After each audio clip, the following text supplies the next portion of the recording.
There are two kinds of fathers in the world. There are the ones who watch their daughters grow and feel something expand in their chest, pride, wonder, the particular satisfaction of a person becoming more than you expected, and being glad about it. And then there are the ones who watch their daughters grow and feel something contract instead. Something threatened. Something that needed, for reasons the man himself probably could not have explained on his clearest day, to be managed rather than celebrated. Mine was the second kind. I was 47 years old before I finally understood that the measuring had started before I could walk, and that I had been losing that particular contest my entire life, not because I was less capable or less present or less deserving of his attention, but because I was the wrong shape of person to carry what my father needed carried. His name was Gerald Fairhaven. He was 69 years old, still sharp, still polished, still the kind of man who could silence a room simply by standing up and clearing his throat. He had never once in my adult life looked at me the way he looked at my brother Patrick. And on the night of my 47th birthday, with 14 people seated around a long table in the private room at Pellegrino's on Harker Street, he stood up and made absolutely certain one final time that I understood exactly where I ranked in his accounting. I drove home in 22 minutes. I did not cry until I pulled into my own driveway and sat with the engine off listening to the ticking of the cooling metal. By the time I unlocked my front door, the thing I had filed 3 weeks earlier was already in motion, had been in motion since a Thursday morning when I sat across from my attorney and signed my name at the bottom of a formal legal petition. My father did not know that yet. He would not know it until Monday morning. I grew up in Millhaven, Ohio, a mid-sized city with a good public library system, a decent school district, and a furniture manufacturing district that had been quietly dying since before I was born. My father worked in commercial insurance for 31 years, not a dramatic career, not a glamorous one, but steady and respectable work that kept the house on Collinwood Road warm in winter and put both his children through state universities without debt. He was a compact, precise man. He kept his shoes polished to a high shine and his opinions firmer still. He had opinions about how a table should be set, about the correct way to shake a hand, about which neighbors kept their properties well and which ones did not. My mother, Diane, was softer in almost every direction, quieter, more careful, the kind of woman who smoothed a surface before anyone else had noticed it was rough, who could redirect a dinner table conversation away from conflict with the skill of someone who had been doing it for decades, because she had been. Patrick was 4 years younger than me. He had my father's coloring, my father's build, and more importantly, my father's particular sense of himself, a quality I had watched my whole life and could only describe as the performance of certainty. Patrick was not, in fact, certain about most things. He second-guessed himself in private. I had seen it often enough to know it was true. But in public, around our father especially, he wore confidence like a garment he had been fitted for young and had never seen any reason to alter. He had gone into real estate development after college, a small firm in Columbus with 11 employees and a blue and gray logo I had always privately thought looked slightly off-center. He had done fine with it. Not spectacularly, but steadily fine. He had clients. He had projects. He had a reputation in a mid-tier market that was real, if not remarkable.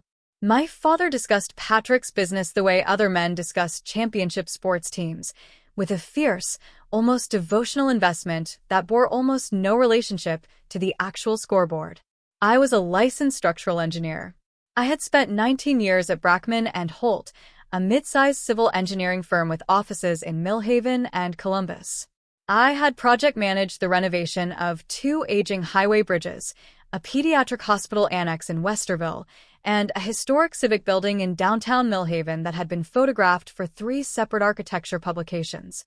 I had a professional engineering license that had required 4 years of additional examination and continuing education to earn and maintain. I had a reputation among contractors and county engineers as someone who was thorough, reliable, and hard to rattle. None of this had ever produced in my father the particular quality of light that came on in his face when Patrick mentioned a new property he was interested in developing. I had watched that light appear at dinner tables my whole life. I had made peace with not producing it, or I had told myself I had. Here is the thing I understand now that I did not understand then. My father had decided, somewhere in my early childhood, that his own career had been a quiet disappointment to himself. He had wanted something larger. He had imagined, in whatever version of his future he had carried as a young man, a life with more visibility, a corner office, a recognizable name, the kind of career whose arc you could point to and say, "I built that." 31 years in commercial insurance had been a good life, by most measures. But it had not been that life. And Patrick's real estate firm, imperfect as it was, looked from a certain angle, my father's angle, like a rough and living sketch of the thing he had once imagined for himself. Patrick had gone out and tried to build something with his name on it. That was enough. That was, in fact, everything. What he saw when he looked at me was different.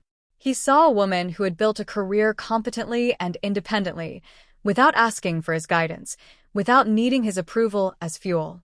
I had become something without him, which meant I had also become, in some quiet and persistent way, evidence that his involvement had not been required. Some people only know how to love what they can control. My father loved Patrick because he could still see his own reflection in Patrick's ambitions. What he saw in me was a daughter who had grown past the frame of his mirror entirely, and he had never quite forgiven me for it. The birthday dinner had been my mother's idea, which I want to say clearly because it matters. Diane was turning 70 the following spring, and she wanted a proper family celebration, a private room, a long table, the kind of gathering that fills a photo album. She asked if she could use my October birthday as a trial run, a chance to see how a larger group managed at Pellegrino's before she committed to it for her own milestone. I said yes. Diane was not a woman who asked for much. When she asked, I found it difficult to decline. She booked the private room for the second Saturday in October. 14 people. My parents, Patrick and his wife Renata, Patrick's 2 children, a teenage boy and a girl of about 9, my own daughter Sonia, who had driven up from Indianapolis for the weekend, 3 colleagues of my father's he had asked Diane to include, and 2 of Diane's sisters, Peg and Carol. The table was long and ivory-linened. Someone had ordered a floral arrangement in autumn colors, deep orange and rust and a dark arterial red, that sat in the center and smelled faintly of cloves and something I couldn't name. The restaurant had put a small card at my place setting that said "Happy Birthday, Rosalind" in cursive. I noticed it, and I did not move it. Judith had called me the Friday before. We had been friends for 11 years, having met in a continuing education seminar on seismic load calculations that neither of us had particularly enjoyed but which had produced, between us, a friendship built on the kind of honesty that is only possible when you have shared a genuinely boring experience together. Judith worked 2 floors above me at Brackman and Holt. She had a directness I had always trusted. 14 people, she said. It was not a question. My mother's idea, I said. And your father is coming. He's my father. There was a pause. We were eating lunch in the 4th floor conference room, the one with the window that faces the parking structure. I had my usual turkey sandwich on whole wheat. Judith had a container of leftover pasta she was eating cold, which she did without apparent regret. You know how this goes, she said. I know how it's gone before, I said. That doesn't mean it goes that way every time. She looked at me over her pasta container with the expression she reserves for moments when she thinks I am reasoning past my own evidence. She did not say anything further. She did not need to. I drove to Pellegrino's on the 2nd Saturday in October in my charcoal Honda Pilot, the one with the cracked cup holder I kept meaning to replace, and I sat in the parking lot for 11 minutes before I went inside. The night air was clear and cold. I could see my breath. The restaurant's front windows threw warm orange light onto the sidewalk. I had noticed a run in my left stocking before I left the house and had briefly considered going back inside to change, then decided against it. I was 47 years old. I was done making myself late for things on account of a stocking. The dinner proceeded for a full hour without incident. The food was genuinely good. I ordered the sea bass with roasted fennel, and it was the best thing I had eaten in weeks. Renata talked extensively about their kitchen renovation, a project that had apparently involved a disagreement with a tile contractor significant enough to constitute a small legal matter. My father's colleague Harold talked about a golf tournament. Diane refilled everyone's water. Patrick's daughter asked me what I did for work, and I told her I was a structural engineer, And she said that sounded hard, and I said some parts of it were, and some parts were just careful, and she nodded at that like it meant something to her, which I appreciated. Sonia was across from me. She was 23, tall, with dark eyes and my stubbornness distributed evenly across her features, and she had arrived with a small wrapped gift she put next to my place setting, and she caught my eye when I sat down and smiled in a way that settled something in my chest I hadn't known was unsettled. I was, for that hour, cautiously content. I thought, perhaps this is simply dinner. Then my father stood up. He was a man who stood up to make a toast in a particular way, a gathering of stillness, a settling of the shoulders, a quality of intention that silenced a table before he had said a word. I had watched this motion at every family gathering I could remember. He picked up his wine glass. He looked around the table with the fond, proprietary expression of a man surveying something he considered his. I thought, in the single second before he spoke, that this was a toast to me. It was my birthday. 14 people had come to a restaurant on a Saturday in October. It was a reasonable thing to think. I want to say, my father said, that this family has had a remarkable year. He paused. He turned and looked not at me but at Patrick, directly, the way you look at something you are proud of. A lot of that is because of one person at this table. To your brother. To Patrick Fairhaven. He raised his glass. The one in this family who never disappoints. Patrick smiled and ducked his chin in the way he did when he was pleased and trying to look modest. Renata touched his arm. Harold and the other colleagues raised their glasses. One of Diane's sisters said something I couldn't hear. Diane looked at the floral arrangement in the center of the table. I looked at my napkin. It was ivory linen, folded into a bishop's hat. I smoothed it once across my lap. I did not look up. I did not move. The toast landed in the room and the room absorbed it, and the conversation started back up and 14 people continued their evening, and the only person at that table who looked at me in the 30 seconds following my father's words was Sonia, who looked at me the way you look at someone when you are deciding whether they need you to say something. I gave her the smallest shake of my head. I was fine. I was not fine. Both of those things were true simultaneously, and I had long since learned to carry them both without spilling either. I need to tell you about the 3 weeks before that dinner, because those 3 weeks are the actual story. The dinner was only the last page. The previous month had been one of the harder stretches I had worked through at Brackman and Holt. A bridge rehabilitation project in Lakeview County had gone over budget by $312,000, not through negligence, not through any single identifiable failure, but through the kind of compounding misfortune that occasionally befalls large infrastructure projects. A subcontractor who was slower than his bid suggested, a materials price increase that hit in the second quarter instead of the third, a county inspector who required 2 additional rounds of structural documentation. I was the senior engineer on the project. The reconciliation fell to me. I spent 3 consecutive Saturdays on revision documents. I ate dinner at my desk on 4 Tuesdays in a row. I missed Sonia's fall visit to Millhaven, which I had been looking forward to since August. I called her and apologized, and she said it was fine and she meant it, but I lay awake for a while that night thinking about it anyway. There was a morning during those 3 weeks when I pulled into the Brackman and Holt parking lot, turned off the engine, and put my forehead on the steering wheel. I stayed like that for 4 minutes. I know it was 4 minutes because I checked the clock when I lifted my head, 8:07 a.m. when I stopped, 8:11 a.m. when I sat back up. Outside the windshield, the parking lot was full of other people's cars and a pale gray sky, and a single shopping cart someone had left against the chain-link fence at the far end. I breathed for 4 minutes and then I got out of the car and went to work because the project documents were not going to revise themselves and I was the senior engineer, and that was that. But I sat with that 4 minutes. I carried it. That same month, I had also been sitting with a matter that had nothing to do with work. My maternal grandmother, Esther, had died in March. Esther had been a precise and generous woman who had owned a small lakefront parcel north of Millhaven, a piece of property that had been in the family since 1962, a single-story cabin with a long wooden dock and birch trees along the waterline, and the particular quality of cold lake air that I had loved since I was 7 years old. Esther had left her estate in equal shares to Diane and to Diane's sister Peg. Within the estate documentation, there was a secondary clause specific to the lakefront parcel. That clause stated that the parcel should pass to the grandchild who has shown consistent and responsible stewardship of family matters. The language sounded clear. It was not clear. My father had decided it meant Patrick. Diane told me this in September, on a Sunday phone call. In the careful and slightly oblique way she delivered information, she found uncomfortable. She said Gerald had been in contact with Peg.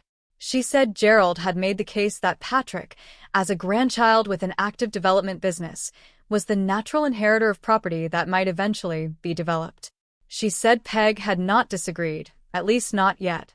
She said all of this in a tone of voice that was not quite a warning and not quite an apology, but was somewhere between the two. I sat with that for 2 weeks. I am not an impulsive person. I think in load calculations, weight, distribution, tolerance, the point at which a structure is carrying more than it was designed to carry.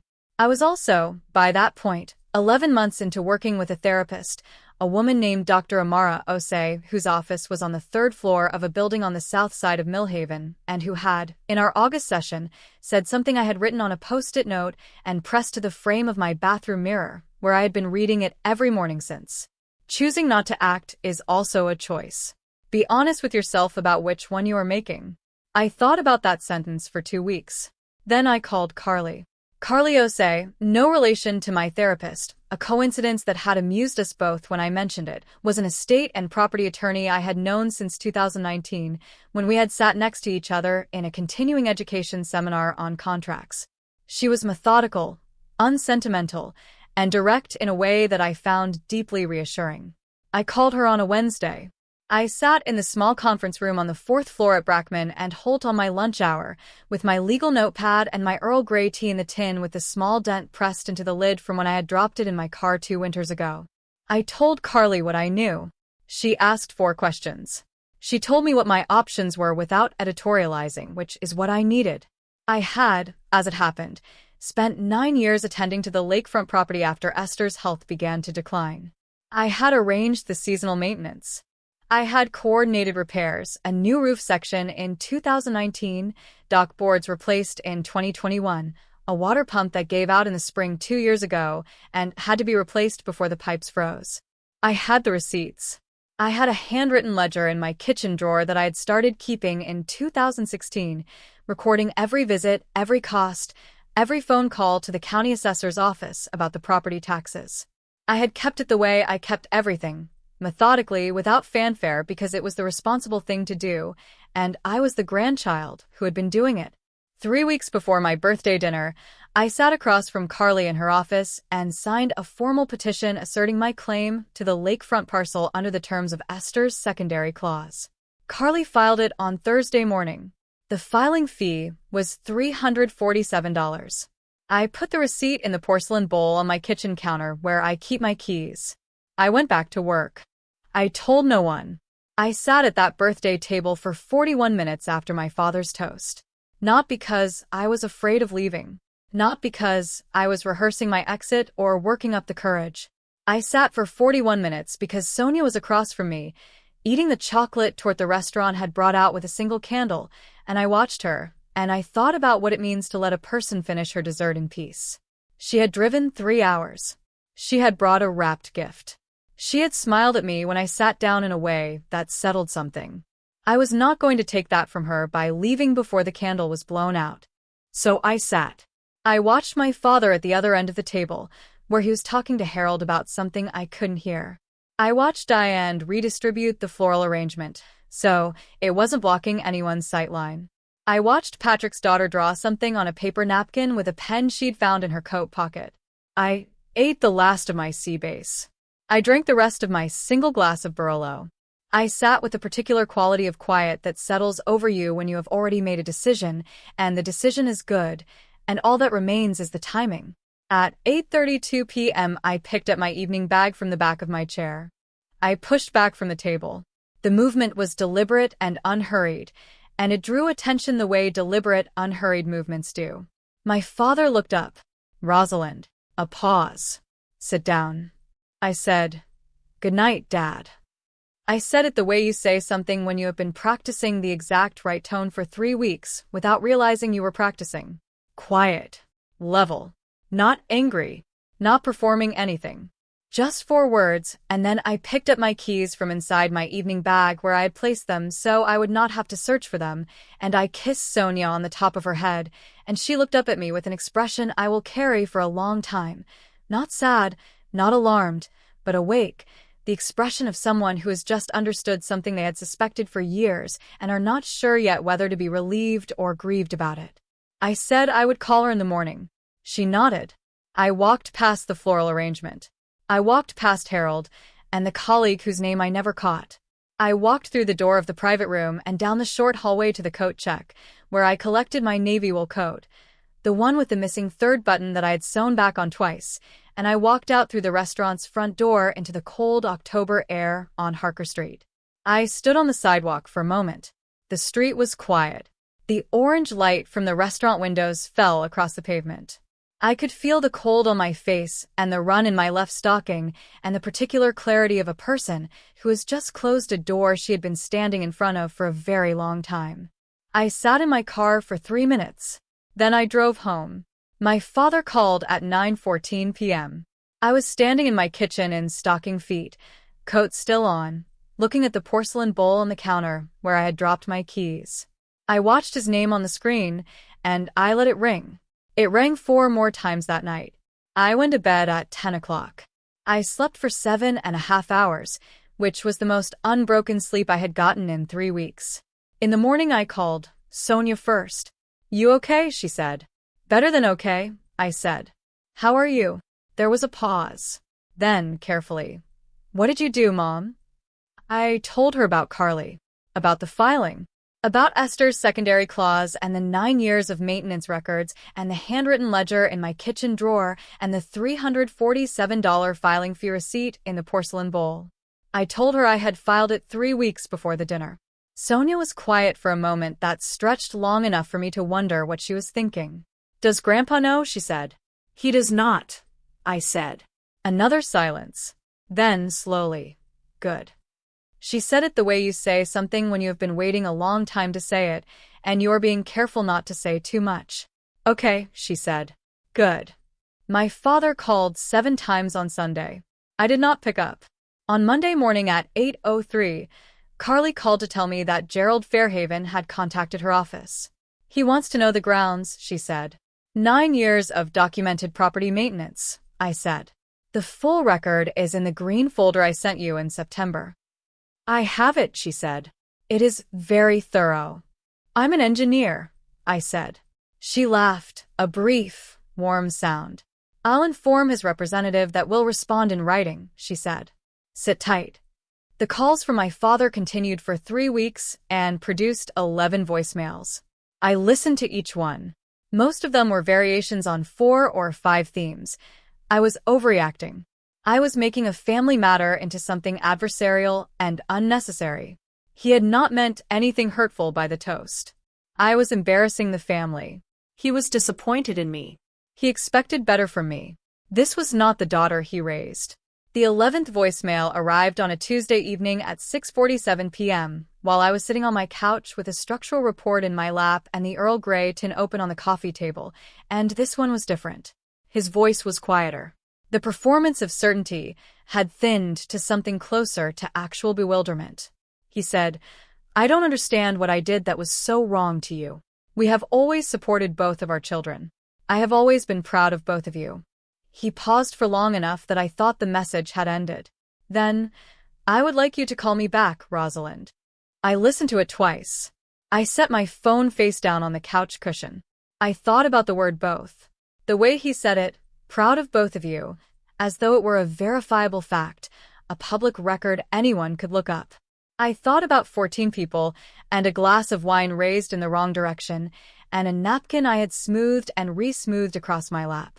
I thought about my father at 69 years old, genuinely confused about why his daughter had walked out of a restaurant on her birthday. I thought about how long a person can tend a particular story about themselves before the story becomes invisible to them, indistinguishable from the truth. I did not call him back that week. Patrick called in November. It was the first time we had spoken since the birthday dinner. He was not angry. Patrick expressed himself differently than our father, more lateral, more practical.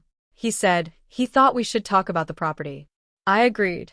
We talked for 40 minutes on a Wednesday evening in November, which was the most honest conversation Patrick and I had managed in years, possibly ever. He said, "Dad told me this was resolved." "Dad believed it was," I said. A pause. "He does that," Patrick said.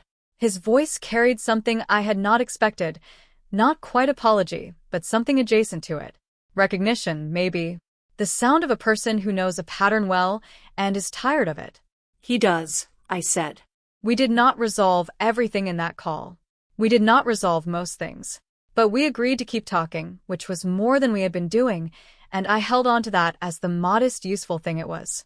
My mother arranged a phone call between me and my father in December. She did this the way she had always navigated difficult family geography, quietly, without announcing her intentions, appearing one morning with a thing she wanted to exist, simply there as a fact of a calendar. He called on a Sunday at 2:15 p.m. I was on my couch with tea and a report, and I sat with his name on my phone screen for a long moment before I answered. We talked for 28 minutes. He did not apologize directly, not in those words, though I had not expected him to. He said something I had not heard him say in 47 years. He said, "I think I assumed you didn't need things from me. Because you always seemed like you didn't need anything from anyone." He said it as a compliment. I understood that he meant it that way. I also understood that it was the clearest description he had ever given me of his own failure. The belief that competence means needlessness, that a daughter who managed well had no use for her father's attention. I told him I was not dropping the petition. I told him I was willing to continue having a relationship with him, and that what that relationship required, going forward, was that I be treated as a person present in the room rather than furniture against which more interesting things occurred. He was quiet for a while. Then he said he understood. I did not entirely believe him. I believed he wanted to. I believed the distance between wanting to understand and actually understanding was a distance he would have to travel mostly on his own. I could not do that work for him. What I could do, what I had already done, was make sure that the terms of our relationship going forward were not his alone to set. The estate petition resolved the following spring. I will spare you the procedural details, which were numerous and occasionally tedious. What matters is that Carly had been right about the documentation. 9 years of maintenance records, repair receipts totaling $4,287.31, a letter from the neighboring property owner attesting to my visits and my consistent care of the cabin, and a note in Esther's own handwriting that Carly found in the secondary estate files, a note that said simply, "Rosalind comes every year. She brings the ledger. She always knows what the doc needs." That note was not legally binding in itself. But it was, Carly said, consistent with the clause. It was stewardship, documented and witnessed and written in an old woman's hand. The parcel was assigned to me in April. I have thought for a long time about what it means to prepare quietly for the moment that hasn't happened yet. Not wishful thinking. Not rehearsing grudges. I mean the practical, methodical act of building the thing that needs to be built before the room fills up and your father stands at the head of the table and raises his glass in the wrong direction. By the time that moment comes, your work is already done. The only thing left is 4 words and a coat off the hook and a drive home through the dark. That is not nothing. In fact, it is nearly everything. Some kindnesses are loans the lender forgets they're keeping. My father had spent decades believing he was generous with me because he had never actively taken anything, never withheld money, never turned me out, never said in plain words that I mattered less. He had simply, reliably, turned toward the mirror that showed him his own ambitions reflected back. I had been standing a few feet to the left of that mirror for my whole life. Moving out of the frame is not an act of cruelty toward anyone. It is simply choosing to stand somewhere the light is honest. Love that demands you shrink is not love. It is management. I was managed well and without malice for 47 years. I am not bitter about it.